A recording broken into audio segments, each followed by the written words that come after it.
Welcome back, everybody. It's time to making this happen. We're about to burst out of a puppet pile like the one. But before that, where is this going? Where is this going? Why is the brother like Batman? I don't get it. Anyway, here we go. Oh wow. Killed them all. Now we're gonna be the other guy. Which one? Morpheus? Oh no, this other guy. Me! You are now the other guy. Take dowels and sheets from bed and make a tent. Okay, we made a fortress the other time. This is so much fun. A huge waste of time, yes, but so much fun. Yay! We did it! What? Why did it... Oh, Rose tossed it. Oh. Carve a totem of the punched pogo card. Pogo card? You put the punch card containing the pogo ride, in the slot, and carve a totem from one of the Crookside dowels. Repeat process with other cards and dowels. Wow, those are some funky little tables. You use the card containing the code for the hammer, as well as the one with the random code you punched over the shaving cream card for the hell of it. You carve the respective totems for the cards. Do the same thing with the captcha-log card. You make a totem for a captcha-log card. Pretty bare bones looking totem, if you ask you. I was very confused by that for a second. It's just like smaller. Collect totems. Oh, there they go. Oh, now we can make them.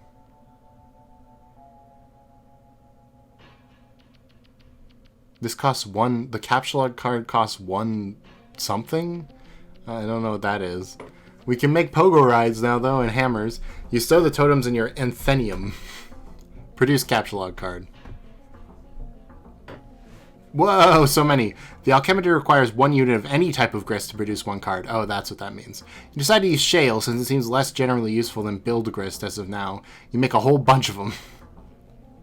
Rose always does that. She can never just make one. She just like... What if we need that later? We don't know. Wow. Did you just make all of these? Yes. Sweet, thanks. What did you do with all the blue wobbly vase-looking things? I brought the totems out to the alchemister to test them. I'm taking some things into my own hands to save time. Okay. You create a hammer at the expense of 2 units of build grist. Well, at least we got a weapon. You make a pogo ride too. -5 build, 1 shale. Why? Why are we doing this? Why? We don't need that.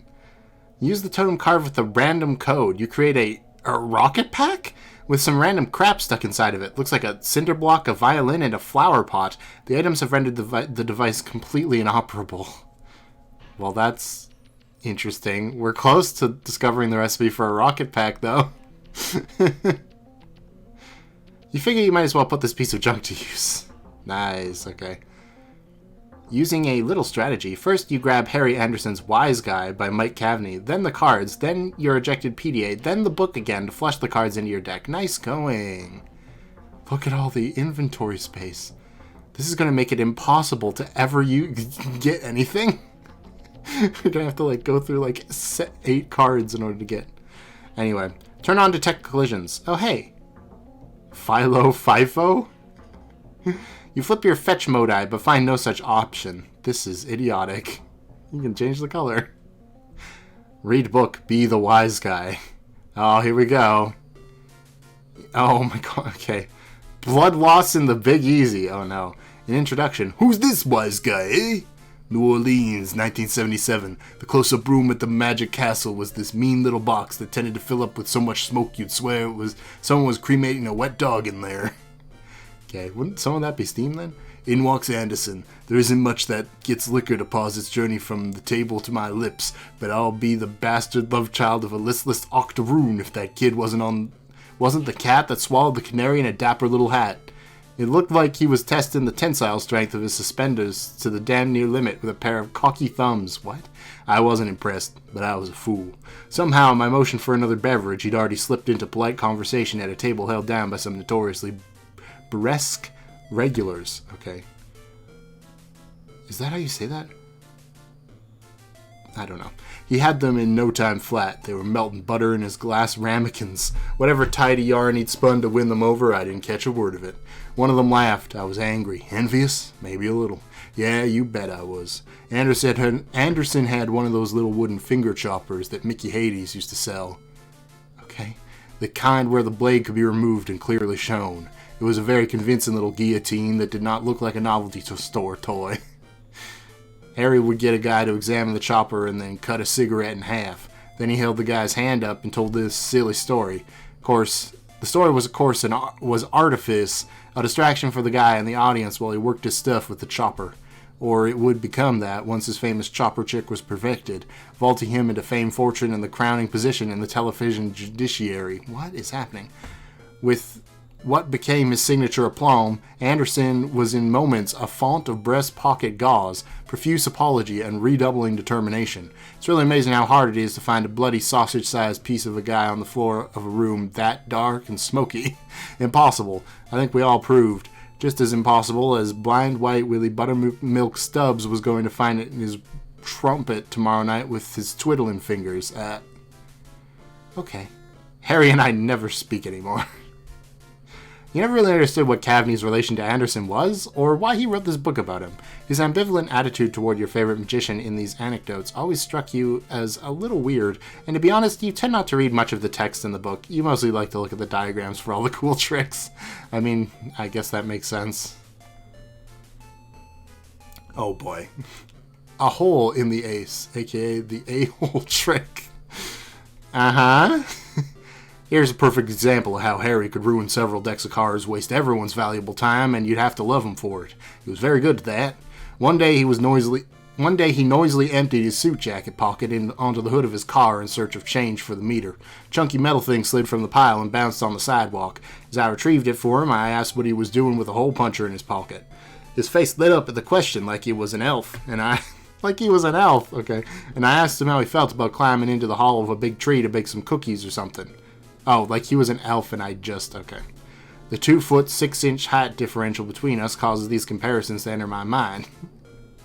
It's just a humble man. A small crowd had already gathered around even before he produced the first pack of unmolested cards. How people seem to gather and how they even know a street performance is about to take place, I'll never know. It's perhaps Anderson's greatest trick, luring the marks like that.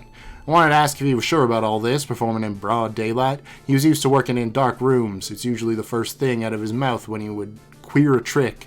I'm really more accustomed to working in a darker room than this. But Harry was excited, and he had already butchered the first deck of cards with the hole puncher, and issued the first round of apologies to the crowd. These were like the primer apologies, the sort that got the folks loosened up a bit before the 7-course meal of ingratiation that would inevitably follow. He asked me for a fresh deck of cards, and I gave him one.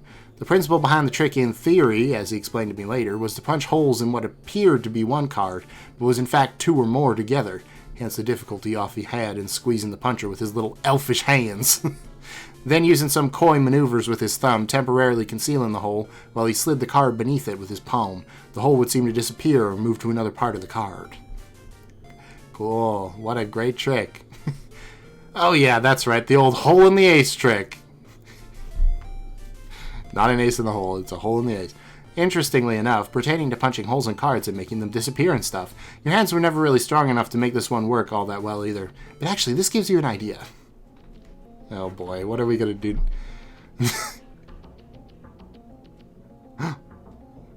Whoa. You overlap 2 of the punch cards. They mask each other's hole patterns. What is that gonna do? You carve another totem using the newly combined hole pattern. Oh, what is this gonna be? Why are there like 17 hammers? Why have you done this? Oh man, looks like Rose made like 1,000,000 hammers for some reason. Get all this shit out of the way. You're about to make something sweet. That's some crazy skills to kick all those hammers so fast. You should have picked at least one of them up though.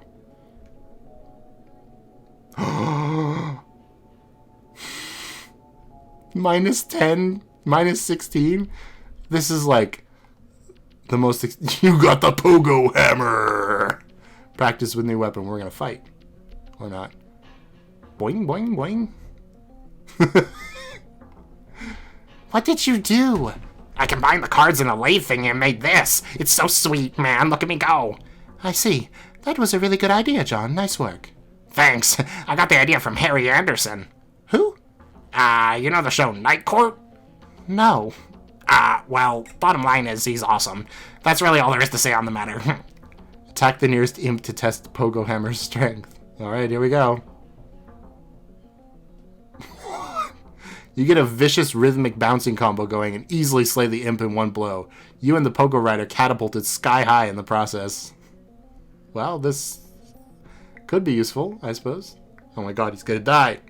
Nope, he's fine. He might have died. Oh no, this one at the top of the tree died. Alright.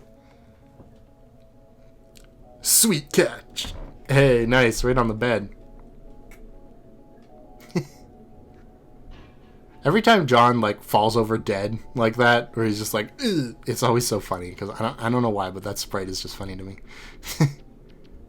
Well, we made it all the way up here. We didn't even have to use the stairs, so there's that. Oh god, I forgot about the giant thing. How did I forget about that?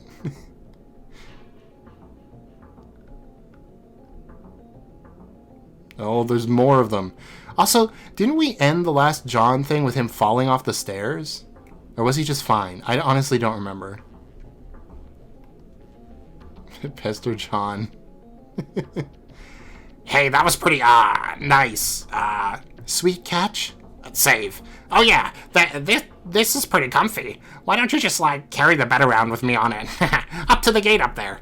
I can't interact with you directly, or anything that you're touching. If it will result in moving you. See? Aw, lame. The game probably regards that as a kind of cheating. In a way, thieving you of your free will as an adventurer, and the need to advance by your own skill and ingenuity. The server player is just a facilitator. Well, okay. All that screwing around kind of wore me out. I think I'm gonna rest here for a bit. Rose, can you keep the imps at bay? Like, drop some stuff on them if they get too close? They sneak too close. No, you should pick up your hammer and defend yourself. What? Come on! I have no idea what the hell Dave is up to, or if he's any closer to recovering the game. There's some stuff I'd like to try in case he doesn't come through. Oh, alright. I'm just gonna rest my eyes here a second, though. Sleep. John sleeps. Skyan Magicant. Magicant?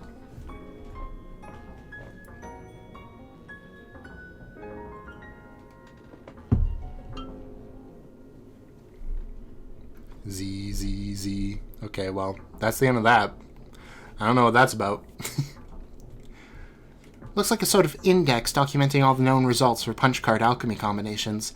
This could be a convenient resource as you start to stumble on more useful card combinations, but ever since John started punching cards, you've been contemplating other ways this item manufacturing system could be put to use. In particular, if you obtain the code for any item at your disposal, you think you could theoretically send the code to John and he would be able to make it himself. That is, if you can think of anything that would be worth sending to him. Captchalogue the Spurb server CD. You eject the disk and captchalogue the server CD. Message John the captcha code. Okay, well. God damn it.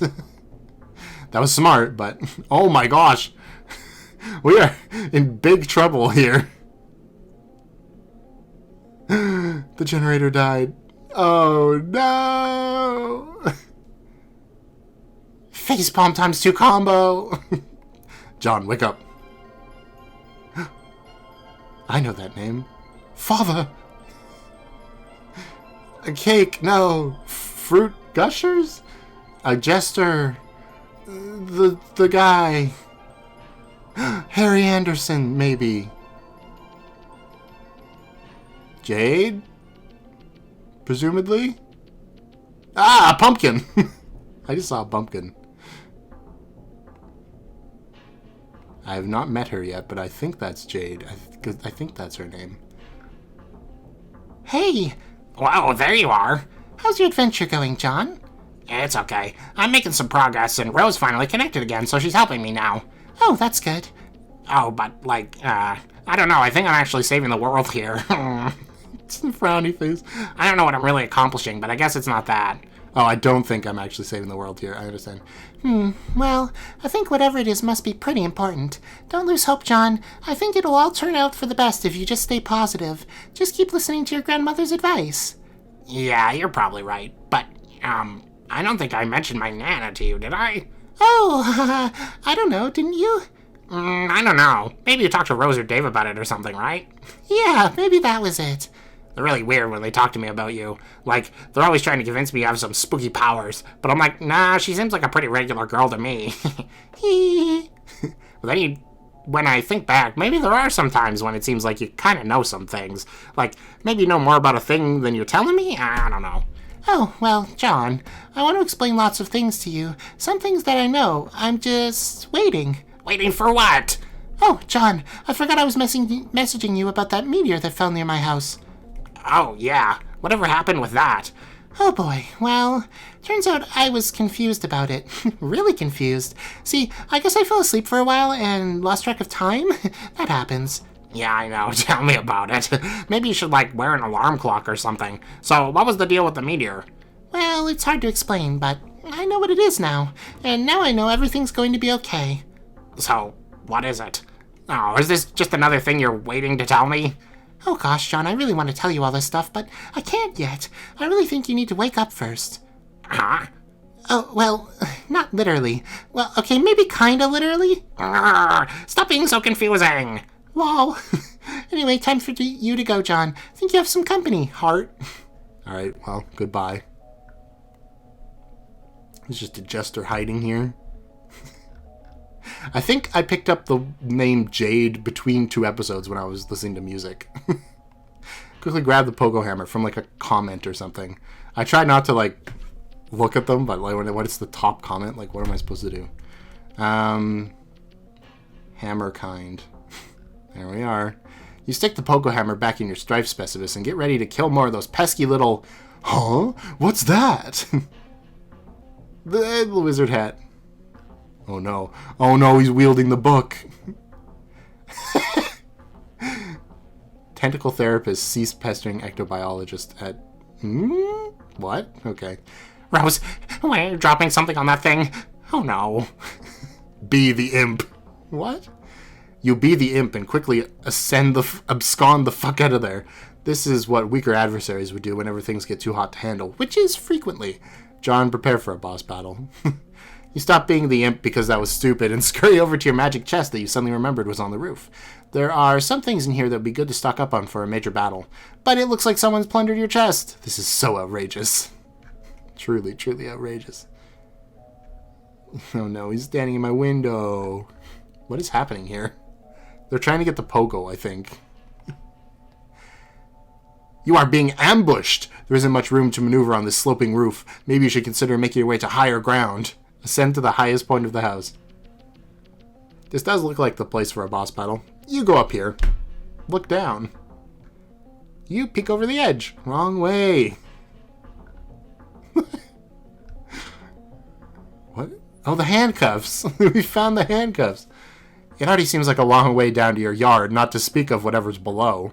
Hey, weren't your trick handcuffs dangling from that branch earlier? Damn it. Why did imps gotta be making off with all your sweet gear? Oh, right, I forgot. I think we saw one of the imps grab it. Turn around. Crude ogres. They've got, like, are these huge tusks? They must be. One's wielding the book, the other the tire swing? That's funny. You are confronted with a pair of enormous foes. This is it. You have no choice but to wage a fierce rooftop battle. This is totally going to happen now, and could in no way conceivably be interrupted by a sudden shift in our attention. It's go time. It's time to do this thing. We're doing it, man. We're making this happen. Stop being the other guy. Alright, you stop being the other guy. You're not even sure what that meant anyway. Alright.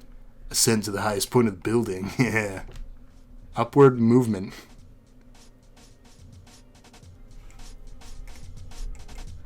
Okay.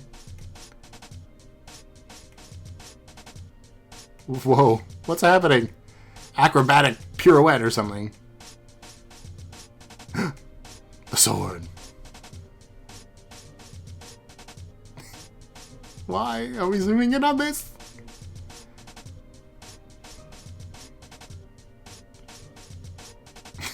Wow. Such epic steps.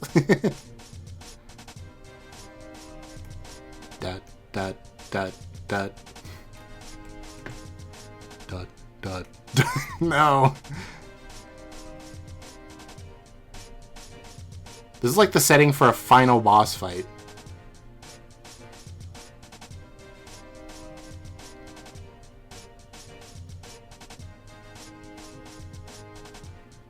Yeah, it's not good. The skyscraper's literally crumbling.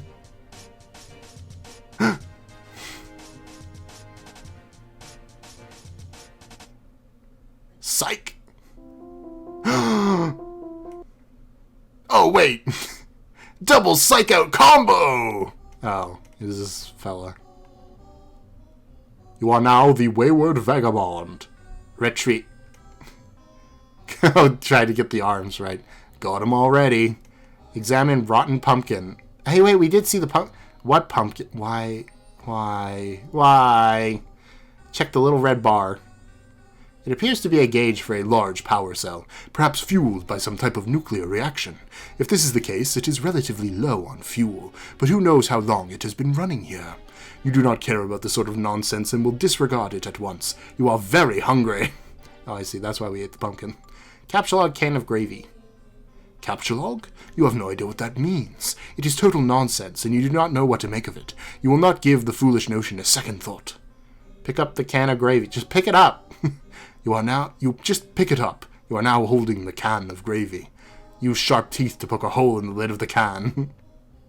Your teeth are useless for this task. They are blunt like that of livestock, presumably suitable for mashing up plant matter, and not for puncturing metal. Nibble. Attempt to open can with your weak, pathetic digits. Your weak, pathetic digits are not strong enough to penetrate the can. Your fingers are certainly pointy enough, and your black carapace is suitably rigid, but you just don't have enough muscle for the task. Take the can labeled beans. Okay, you've taken that too. Examine the can of custard. The can clearly reads mustard, a fact which you are perfectly well aware. It is sort of cumbersome holding all these cans at once. You doubt you could hold any more than this. Maybe one or two. You'll need to find something to put stuff in if you want to carry a lot of things around. Examine marking on wrist. You drop all of the cans and look at your wrist. It is a sort of specialized barcode pattern.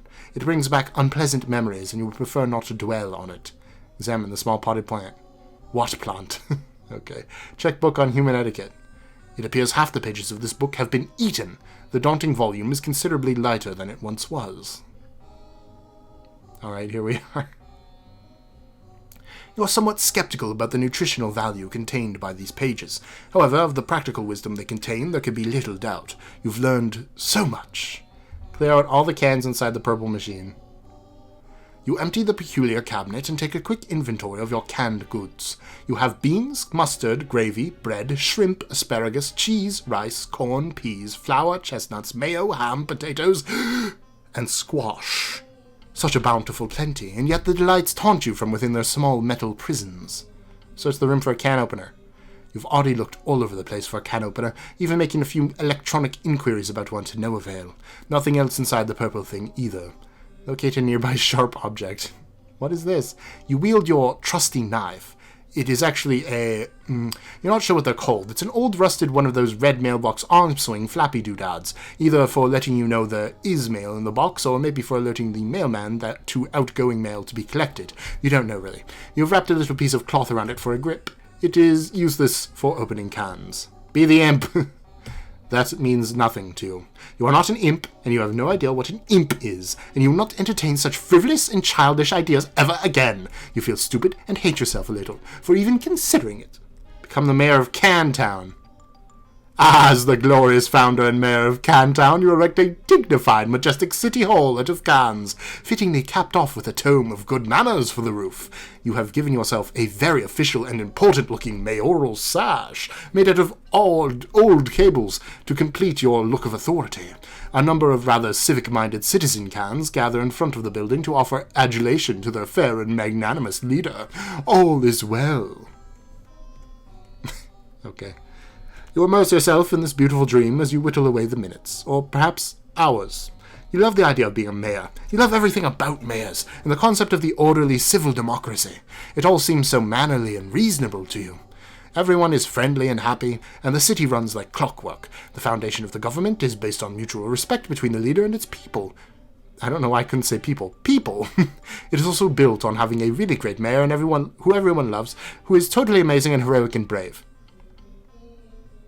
Oh no. Mayors are so much better than kings. You hate kings and you think kings are really stupid. They are petty, bossy tyrants and are really full of themselves and are basically awful in every way. God, do you hate kings. Explore west of Cantown. Over here is the other side of the room. There is another one of those purple storage boxes and some useless objects scattered on the floor. Use the glowing green rock to open cans. I don't think that's going to work. There's like a firefly trapped in amber, Crayola crayons, gasoline maybe, and plutonium, which is, yeah. You pick up the nugget of uranium and... Oh, that was stupid. Why would you do that? Did you eat it? That's not good. Examine box of crayons. It's chalk, numbnuts. Well, I'm sorry, it was very far away. Inside the box, there are 12 pieces of chalk in every color... 10 pieces of chalk in most colors of the rainbow. You were excited by this. Try to open the storage box. It's locked. There must be some sort of release mechanism for this thing. Examine contents of yellow container. The container is full of motor oil. This does not seem useful to you right now. Okay, rescue the lightning bug then. Oh, look at him. There is nothing you can do for this new little friend. Attempting to crush the amber encasing the firefly would likely cause it harm. It nevertheless bravely flashes on. You find its light alluring, inspiring. To you it seems as if it could quite easily serve as the light of democracy. Use the chalk to draw some roads. What are we doing? You sketch a handsome network of sprawling thoroughfares for your citizens to traverse. The adoring population applauds its mayor's keen instincts for city planning. You even add some lush vegetation to your city with a piece of blue chalk, because you can't seem to find a more suitable color for some reason. Lay the chalk foundation for Cantown's civic growth. You develop westward, settling those fertile plains and claiming them for your city. You section off a number of residential and commercial zones for civic growth, arranged in the only logical pattern that occurs to you. Okay. You color the residential zones with your box of white chalk. With your piece of white chalk. What box is on this line? But for some reason, none of the colors in the box strike you as suitable for commercial zones. Perhaps there is an alternative. Wait, use your own pee for the commercial zones. We're not doing that. You cannot urinate because you have not had anything to drink in quite some time. You are in fact very thirsty.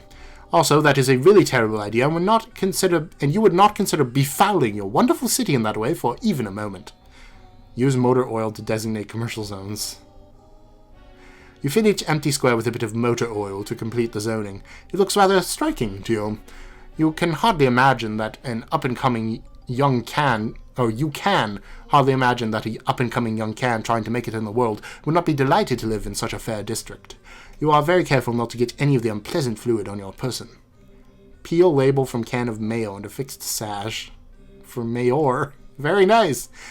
Survey surroundings in search of more terrain for the city. It seems you have run out of territory for your westward expansion, but there is still a lot of empty wall space. Perhaps your citizens would be happier with a colorful backdrop that would make them feel more at home. Okay. Using most of your imagination and an entire piece of sky blue chalk, you enter a bright and cheerful sky full of clouds. You've decided that very closely orbiting your city is a luminous planet, about which orbits a single moon. You switch to another shade of blue and continue rendering on the westward wall.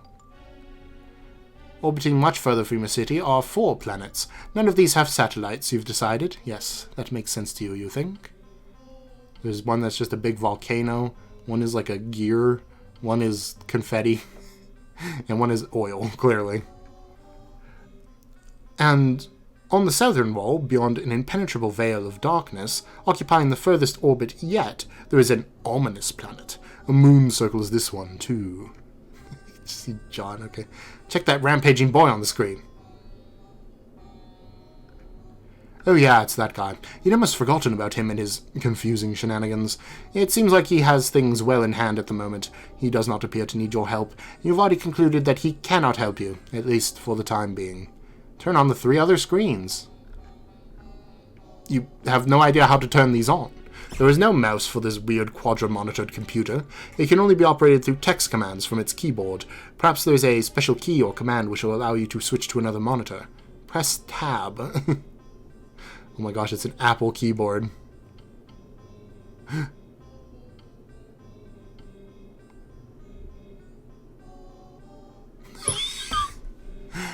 Wow, look at all this tab. Well, now we got something to drink. Oh god, my eyes. Consume several cans. You free the heavenly brown elixir from the jewels of pink carapace and imbibe like the wind.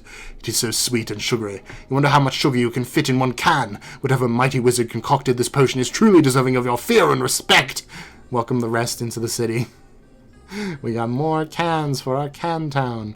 The tabs are naturalized as your new citizens of Cantown. All cans are welcome and equal in your city, regardless of can content, and whether empty or full. It is not like emptying a can kills it or anything, they are just cans after all.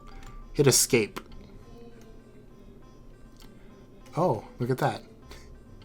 Feeling refreshed and heavily caffeinated, you go back to work on the big computer. You hit escape, which seems to minimize the action window thingy and reveals a history of all the commands you've entered. Inspect the Hag Ash incident. Okay. There's so many. Okay, wait a minute. Okay. You use the arrow key to scroll up a bit. You can't believe how much you've already typed in this stupid contraption. What a waste of time. Weird. You scroll all the way up to your first command. It looks like there are more commands above it. Maybe someone was entering commands on this thing before you? There aren't many more. At the top of the list appears to be the very first command. Homestuck. Type switch to. Oh no! The wizard! Is Rose's house, like, being destroyed right now? You activate screen 2. The signal is garbled and you have no idea what you're looking at. Some sort of filthy beggar pleading for help? No one is around and nothing is happening. You seem to be locked out of any interaction with whatever's happening on this monitor. Switch 3. Oh, what the heck? This is a glimpse into the future, isn't it? It's the bird! And Cal is dead! It's another one of those rapscallions. Also, the sword is broken. This monitor is locked too. You can't tell him what to do. Not that you really want to, since it just looks like more confusing nonsense to you. You consider switching on screen 4, but decide against it. You have a feeling that whatever's there would just confuse you even more, and you don't really care all that much anyway. Uh-huh. All 4 screens activate. Together they display a countdown, starting at 4 hours and 13 minutes. Type reboot. You can't. Nothing's working anymore. The timer seems to have disabled the keyboard. Be the mayor. Oh. Enough of this nonsense. You are an important mayor, and this absurd contraption has wasted enough of your time. You've got a city to govern with a carapaced fist. Which is to say, firm yet polished and supple as the situation demands. Anyway, this will help you kill some time while you wait for that clock to count down. Create employment opportunities for the citizen camp. Which still do. Okay. Oh, it's chess. We've created chess. You temporarily dismantle City Hall to free up all of the can power available and create a vigilant town militia. You divide them into 2 groups, marking them with distinct teams and ranks, using the piece of white chalk and motor oil. You then organize them in phalanx around the countryside, preparing for a stiff training regimen. When you are through with them, your forces will be a well-oiled machine. Wink. Chalk up another one to bold leadership. Wink. Lead your men to victory. There's a song for this? You waste more than 4 hours on this tomfoolery.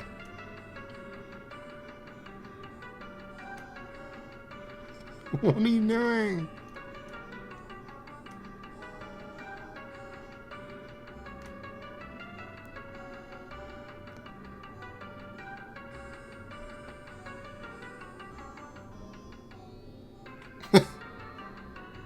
Alright, we're watching this whole thing, I guess.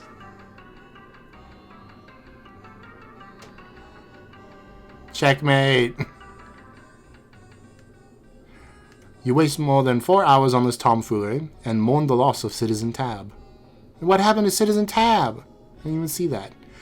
Your caffeinated jittering must have agitated all the little bubbles curiously hidden in the liquid, creating too much pressure on the can. You speculate this is why it exploded as you nervously eye the timer. You're starting to wonder what will happen when it reaches 0. Maybe it'd be best not to be near it when this happens. Minutes in the future. Though perhaps not as few as implied by circumstance, a peregrine medicant trundles precarious cargo underneath the gleam of the celestial ominous. If you say so. Oh. Is this a different person? There's something in the sky. That's not good. Go outside and get some sun. You say a bittersweet goodbye to your beloved city. It is time to move on to greener pastures, by which of course you mean an arid, sandy wasteland upon which nothing green has grown in years. The door shuts behind you. A panel on the door becomes illuminated. As you ponder over the marks on the panel, you hear another mechanical sound overhead. Uh-oh. The LCD panel appears to have a touchscreen interface. Curiously prod the funny-looking spirograph. That thing. Locked. It appears the funny-looking spirograph room is locked. But there's 2 other rooms.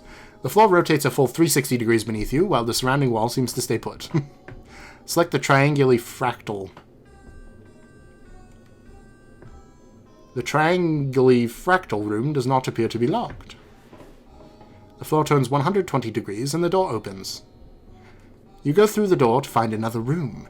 It is the same size as the other one you just wasted all that time in, where a clock was ticking down to something which may or may not be your doom.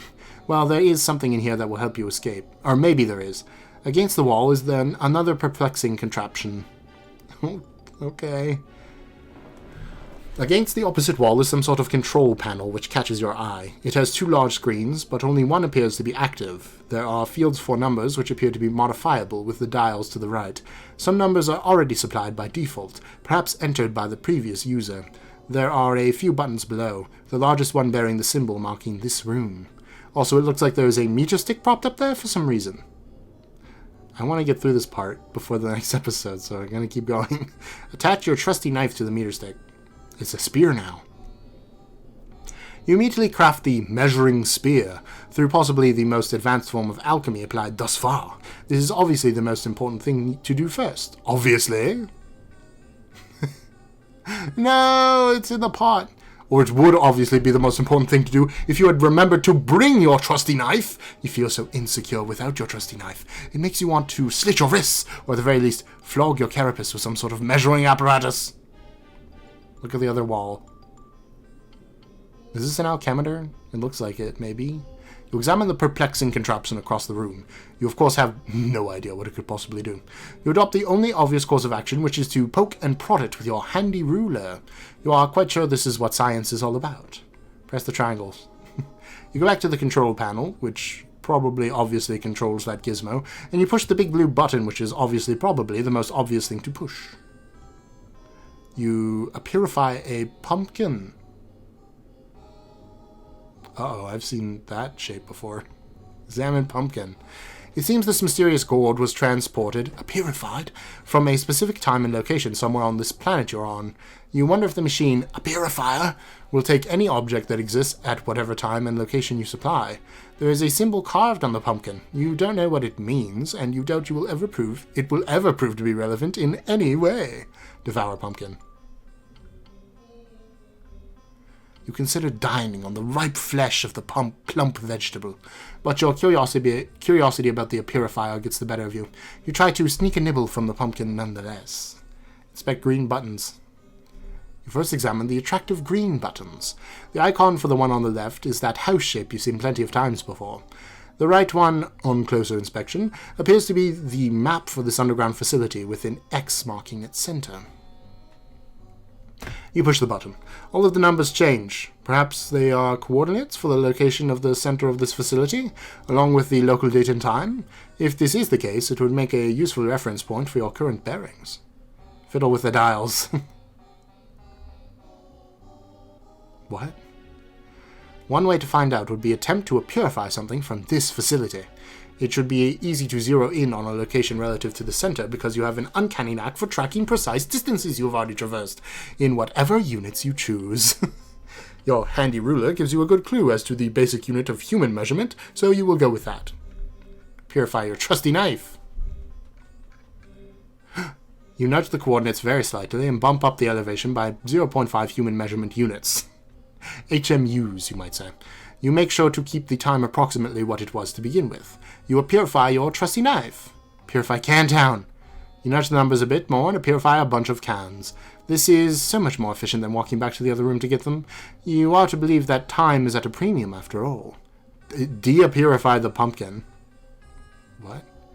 Does this machine look like a purifier to you? Honestly, the idea that a purifier could both purify and purify things is so laughably ridiculous. You wish someone would purify your brain and purify it with a brain that is more smart and less dumb.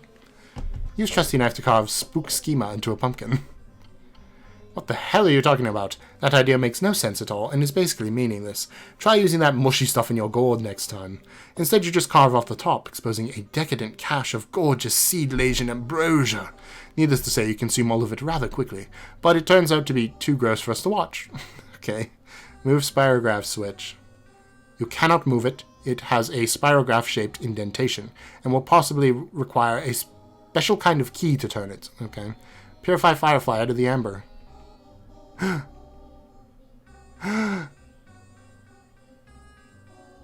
Yay!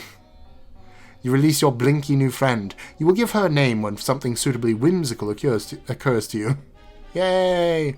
Adjust time dial to purify rotten pumpkin. Why? The past. You and Serenity... Nice. Consider new ways to waste more time with the purifier. You're assuming she is a girl firefly, even though you are not really sure that fireflies can even be girls. The target is you target the extremely tasty rotten pumpkin that was sitting in the other room hours ago. It was like 5 hours ago by this point. Seems the purifier cannot purify something if it will create a time paradox. A gelatinous ghost pumpkin purifies and quickly dissolves into a pile of unappetizing sludge. Paradoxify. Purify the grate over the entrance to the facility. Serenity blinks a message of urgency. You nearly forgot that, while trapped in amber, she was witness to all of your tomfoolery and dilly-dallying in the other room, and knows the timer is about to expire. It is time to get this show on the road and escape.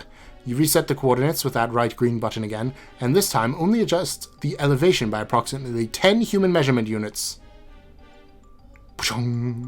Whoa, they're like red hot. Hasten to the exit, post-haste. Suburban reversal. We're gonna kick all the cans in there. There's like a timer in the top left. Hurry up! We're hurrying, Serenity.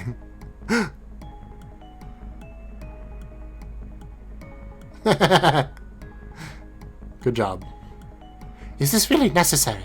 Okay. This is incredibly silly.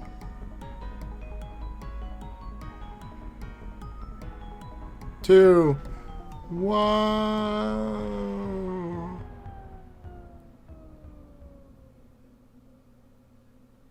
Psych?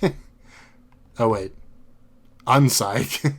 You attempt the rare and highly dangerous 5 times cliffhanger combo and fail. We are doing it, man. We are making this happen. Ascend.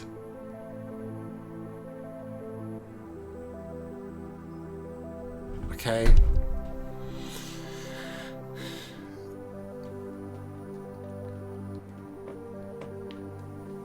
Well, here we are.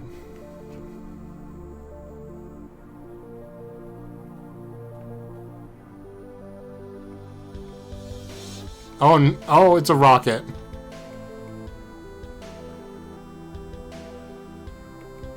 Get inside the rocket, quickly!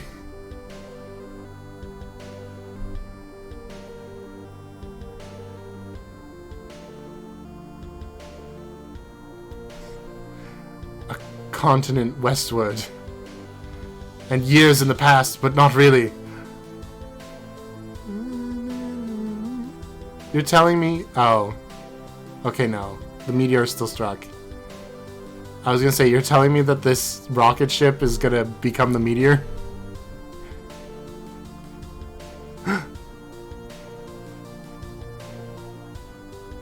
An ocean westward in years in the past, but not many.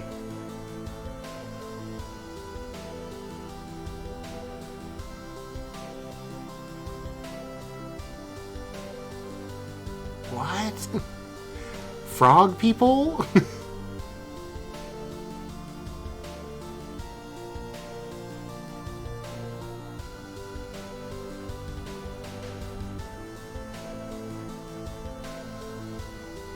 Oh no.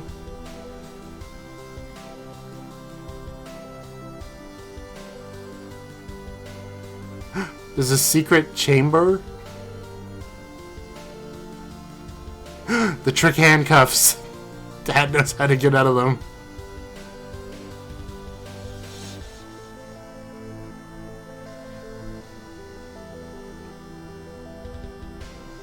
Oh my god, he's huge! Oh no, I thought Cal was Dave. I was very concerned. This thing still exists? What the heck is happening?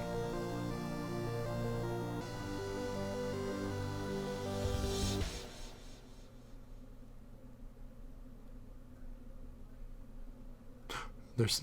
What is happening now? I was gonna say there's more? Because the thing already popped up to go back, so there isn't more, right? End of Act 2. Wow, what a great time. What good timing. What did I just look at? There's like frog people from like the ancient past.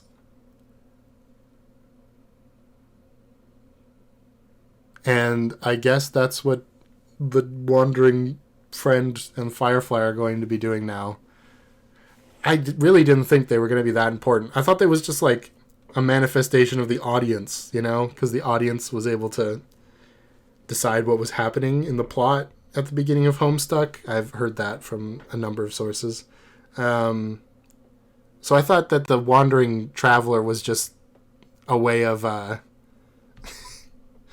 of personifying the audience. Maybe still is. I don't know. But they seem like suddenly important now. So like, I don't know. They're like an alien or something. Or like, I guess this is still Earth, right? Because we saw it zoom out. I already knew it was still Earth because there were like abandoned buildings in the background, I think, of the desert. But this is like the future, essentially.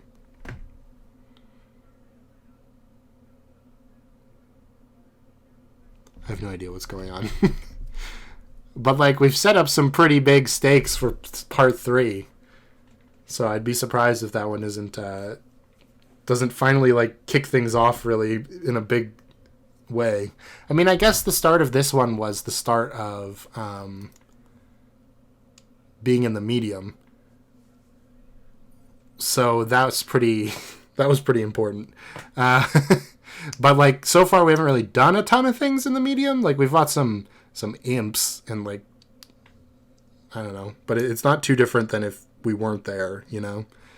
I feel like now there's going to be some pretty big differences because Dave is fighting his brother on top of a skyscraper while the city is on fire. Rose is going into a secret catacomb underneath her house while the world is burning all around her. John is... Well, John's just kind of... Oh, John's in an epic boss fight. No, John is doing something interesting. And then, like, we got teased that we were going to go to our final friend there, and it didn't happen. So perhaps that's going to happen in Act 3. And then we got the Wandering Traveler actually doing something, and investigating frog people. Honestly, my theory at the moment, before I did this episode, was that Jade is like the daughter of the person who made the game, or maybe she made the game herself. And that's why she knows everything that's about to happen. But maybe that's just not true. Maybe that's not true. She is literally just psychic. Who knows? Anyway, frog people. I'm sure that'll be interesting for next time. If you enjoyed and you want to see more, I implore you, please, if you are not already, subscribe. And yeah. We've made it through 2 acts in like a month and a half, I think. And there's like 8 acts. So if they don't get longer, which they probably will, then maybe we'll make it through this before the end of the year. Anyway, like the video as well. I forgot to say that. I need some sort of like comment. Which is your favorite act? I've heard a lot of people say like Act 5 or Act 3, I think, are the 2 that I've heard. I only know one person who's read Homestuck, and they say that Act 5 is their favorite. I think. It's either Act 4 or Act 5. I don't remember. But, yeah, let me know which one's your favorite. Without any spoilers. Okay, bye.